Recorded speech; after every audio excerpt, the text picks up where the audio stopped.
Welcome to the JAMODI podcast. We are all surrounded by amazing coaches and leaders. So let's get an inside look at not just what they do, but how they do what they do. After all, becoming the best versions of ourselves is JAMODI, just a matter of doing it. Are you ready to level up your team skill development? Well, Bology is here to support you in driving accountability and skill development.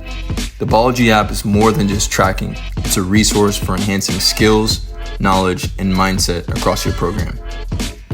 Join coaches all across the country using Bology to simplify training and empower your athletes. Let's build consistency, accountability, and skill development together. Even at the beginning, we got into culture a little bit, and I think you hit on something about standards being, or pillars, kind of interchangeable, being different than maybe style of play or themes. But what I've seen sometimes is, like, let's just say you want to run and gun. Well, then all of a sudden that becomes your culture, or your standards are all about play. Like, we play hard, we rebound well, we shoot the three a lot. Nothing wrong with those ideas, and maybe those are themes within your style of play or goals that you're trying to do. But I think it makes a lot of sense when there's a difference between the standards that can be about basketball, but also more importantly about life. And it seems to me like that's what you've done. We really define how we live our everyday life and how we do all the things that we do, because the execution side of things means nothing if there's no foundation behind it. You know, working hard doesn't mean anything if you don't have discipline, if you don't have the energy, if you don't have toughness. And so what are the foundation things? And let's build those first and really define it and execute. And we really emphasize through positive and negative, our standards more than the execution things, because our job is to teach. And so we separate the basketball into execution areas, and the execution stuff we're supposed to teach every day. That's what we're supposed to do. And we talk in practice that I want three things: effort, energy, and focus. And they kind of encompass some of our standards, but make it real simple. 3 quick words that they got to do every day. And if they do those things, we don't really get worked up over much. We have a very positive environment, but if you don't do those 3 things is the time that we tell you you're not reaching your standard. Well, to say what that standard is, you got to define it. You got to define the action. You got to define the energy. You got to define the intensity, whatever that goes into, because all of that is very hollow and shallow and short-lived in the execution areas if you don't have the life habits and the patterns down. And so we've talked only a little bit about actually what our basketball execution is going to be. We've talked mostly about the other things until I feel like, all right, we've gotten this. Let's start really dialing in on who we are as a basketball X's and O's team. Because I think you can win 100 different ways, maybe 1,000,000 different ways as a coach, as an X's and O's, as a combination of how you do this. You can run and gun, you can play slow, you can play zone, you can play man. And if you do it effectively, then you can win. Now, how does that happen? How can you do that? But if you are not tough, if you don't have connection, if you don't have discipline, I don't care what your style is, you're not going to win. And so we spend a lot of time on those things. And one of the things that many of the coaches I've worked for were great at is early on, they are nipping every little habit that doesn't fit in the bud, like every time. One thing Grant McCaslin, Jason Hoot, and Ross Hodge were all really good at is they found those, things that we talk about. And I don't mean that this word has a lot of connotation, so it brings some really good effect from the guys, is that's what losers do. Whether it's a body language thing, whether it's how they communicate with each other, whether it's, all of those things. Like, if winning was easy, everybody would do it. And so we've been really in that time, and not that we've had a lot, we have great guys, but every team has to learn, every guy has to learn, everybody has to know how to act before we really start the basketball installation and those kind of things. And so that's been a big part, and I think it's helped us last over time. Our culture has been great. We've averaged winning 21 wins a year for 11 years, which is really hard to do. And it's not because our style is any better than anybody. We're good at our style, but we've done it with culture and leadership and all those things. And you nailed it right there. I think starting out, as a younger coach, you think it's X's and O's, and you think it's the best out of bounds plays, the best drills, all that your style of play is the vehicle that gets you to where your team wants to go. Man, I think it's the but then you get older and you realize I think it's the opposite. I think it is the standards, the pillars that you have, the effort, energy, and focus that you ask them to bring every day. Man, that car will get you anywhere. It'll take you to any style of play that you want to do. And that's where, yeah, you get to choose that, but that's based on the players that you have, at least what a lot of coaches think. When you bring that energy, effort, and focus, when you expect that from your players, in my opinion, I think it helps you as a coach to not coach everything and to really focus and choose. Because how often, if we don't verbalize what we're expecting from our players, how often do we find ourselves trying to coach everything in a practice, and then time goes by and you realize, did we really accomplish anything?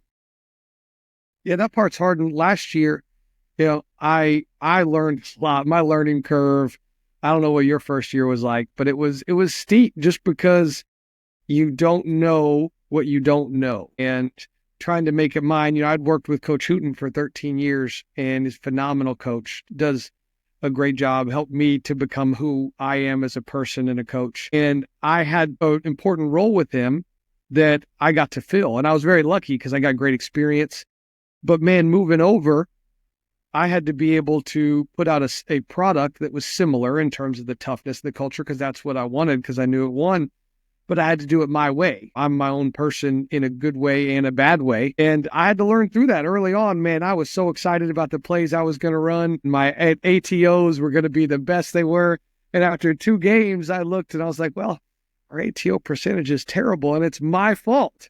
I was all excited about, this because I was going to show this or I was going to show that. Like, well, then I was like, okay, what works for your guys? Like, are you making them uncomfortable? And the answer was yes, is that I was doing something to detract from them. And I think that had been a wake-up call among about 1,000 wake-up calls about what are you doing to put them in their best position? And how can you do that on a daily basis? And pretty quickly I figured out, hey, you got to spend more time with them. Just keep talking to them. Get to, see what they like. Ask them, what did you think of this new action? How is there stuff you don't, you understand, don't? Let's play in practice. What do you want to see in practice? What do you think y'all need to get better at? And I think that over last year, I changed tremendously, and I know I will continue to do so because I don't have any of the answers. And I think that's what I learned the most, is that I don't have answers. So let's go find them. Let's ask our guys. Let's, things online. Let's, get on podcasts. Let's listen to lots of people's podcasts. I listen to 1 trillion and too many, and follow every cool Twitter basketball account there is. And I guess it just made me a little more curious because I didn't know how much I didn't know about leading an organization, about leading people and putting them in the best position. One of the best people I got to talk to was with Transforming Basketball, and just talking about pedagogy and teaching, like not even having anything to do with basketball. How do people learn the best? And in this off season, talking to Will Weaver and then some of those guys, really being thoughtful about, okay, we're teaching. That's our job. We're just teaching a specific subject and some discipline within it.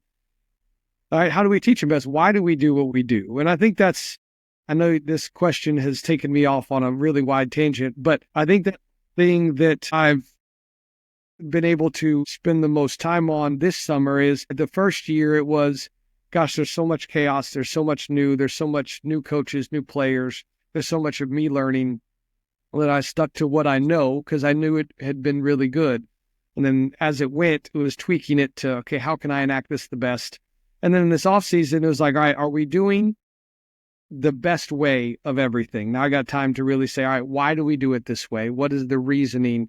Does it have the effect that we want? And most of the time it's yes, because I've worked for unbelievable coaches. But there's certain things like, all right, well, let's try to do it this way. And don't get me wrong. Sometimes you say that and you're like, man, that was terrible. Like that change I made was awful.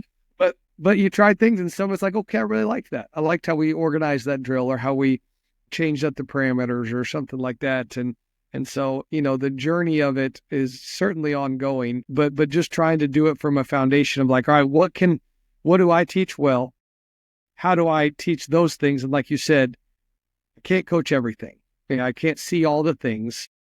Let's make sure they're doing these things. And on the day where there's not effort, energy, and focus, like, all right, guys, I can't help you be a better basketball player because I'm coaching things that should be natural to you. So I'm not helping you as much as I can because you're not helping me as much as we can. And giving it from that perspective gives them a little different ownership of what it means and how their improvement needs those things in order for us to help them the best. And there's a lot of gold there. One, I want to celebrate your mentality of self-evaluation or evaluating the processes that you do within your team. I mean, I think we always need to be doing that. We need to be lifelong learners as coaches and constantly be trying to figure out more efficient ways to pull the most out of the time that we have. One of my things, like I jokingly tell my guys, is on my tombstone, I wanted to say Coach Saman was dripping with urgency. That doesn't mean that we don't stop in those culture moments like TJ Rosine is really good at. You see a culture moment, man, stop what we're doing, and we're going to take our time there. That doesn't mean we give up that because we have to keep moving. But if I get 43 minutes a day with those guys, man, I want it to be the very, very best. So look back, 5 years ago, are you still doing the same things? Are you still saying the same things? Like you said, not everything is bad that needs to be thrown out, but what adjustments can you make? Or like Tyler Costin says, what can you take out? I think that's a really huge thing for us to do, is constantly be moving forward. And then another thing I really appreciated that you said, like maybe early on, everybody feels this way, and about moving over those, 18, 19 inches, whatever it is. I think they do. I think we all feel like we've got it all figured out. And when it's our turn, man, we're just going to blow this thing up. It's going to go.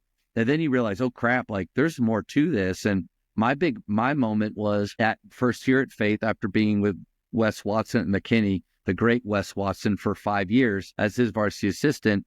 We're in a timeout. It's a tight game. We got about 11 seconds left. And I choose that time to draw up a new play that I saw an NBA team run the night before. And I said, hey guys, we're going to call this Chicago. Do this. I thought it's pretty simple action. Man, let's go win the game with this. And here I am, puffing my chest up. And I look at my guys and they're giving me blank stares. And I realized, man, I haven't taught this very well. It's something brand new. Hey, Coach, we go out and we don't even get a shot up. After the game, I just had to tell the guys, like, hey, that's my fault. Like, I really screwed up right there. You said when we make mistakes, the ability to acknowledge those and learn from them and make changes is great. But then I also thought, man, you can't do that too much, though, because then you're getting in the realm of competency. Like, we need to be competent, and I think we need to have more successes with our decision-making than failures, but have the ability to own up to our failures. I agree 1,000%. And it's hard because, like you said, those are really competing things. You want those your guys to know, hey, he knows what he's doing for buy-in purposes, but also the humility of not being infallible.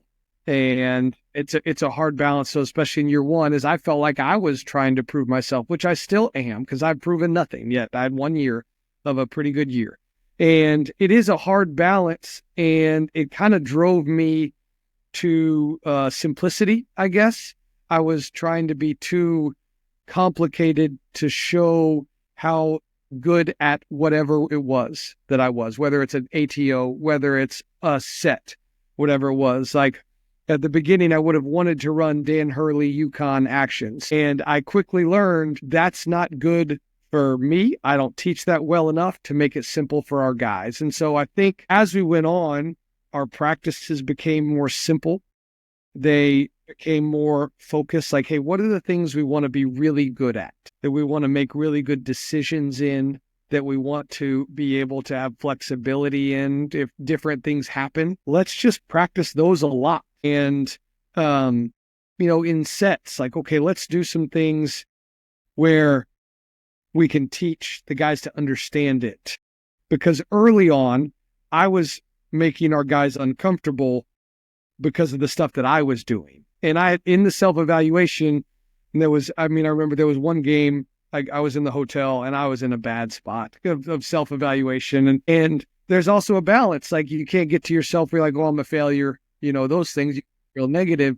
Say, all right, what can I do? Where can I make a change to help our guys? And that was one of the biggest things, was becoming more simple as a way to really get across to them. And then once they mastered said thing, all right, let's build on that. Let's make them feel some success. And I love that you said that, because that's one of the things, with scheduling and with playing hard teams and things like that. Like you want to play the best, and you also want to have some continued success so that they can buy in and they can see like, okay, what we're doing works. All of us are naturally made that if you see that it works, you're going to buy in more. And so it's hard. I mean, there would be times in a timeout where I would be like, man, I'm going to run this really cool thing. And I'd draw it up and I'd get 2 things in. And similarly, you get the deer in headlights, like, guys, don't worry about it. Let's run jack and let's look for the flare. Or, like, Screw that. bad. And I also think, though, there's a lot to guys seeing that you'll say, my bad. I think there's a lot to that, because I think it shows that you're in it with them, that you have some humility, which is an important, thing for us in life, and that you're not always blaming. Like we tell them not to be victims and blamers. Well, we need to be the same. And it is a hard balance. And, what it drove me to was, like I said, simplicity, but it also drove me to, hey, you need to do it right. Like the amount of time you put in for games, you have to be able to follow through, that you do a good job, that you are prepared for different scenarios, that you have some different simplistic wrinkles to be ready to draw up, to not confuse them, but also to help them. And I think if you can do it from the helping perspective, let me draw something that helps these guys get a good look. It totally changed the motivation for that thing. Instead of, I want this to look cool, because then some Twitter person will say, man, this guy's a great coach because he drew this up. Like, no, well, did you get a good look for your guys? Did you help them do something that gets them success? Then that's a really positive thing. And it's a hard balance. I'm not saying I have it figured out, but that's something I got hit in the face with, very similar to you, quickly, game 1 or 2. And it helped me be a better coach for those guys. Thank you for checking out today's episode. Please take a moment to subscribe to this podcast, share it with your fellow coaches, and find us on social media for what's coming up next on the JAMODI podcast. It's just a matter of doing it.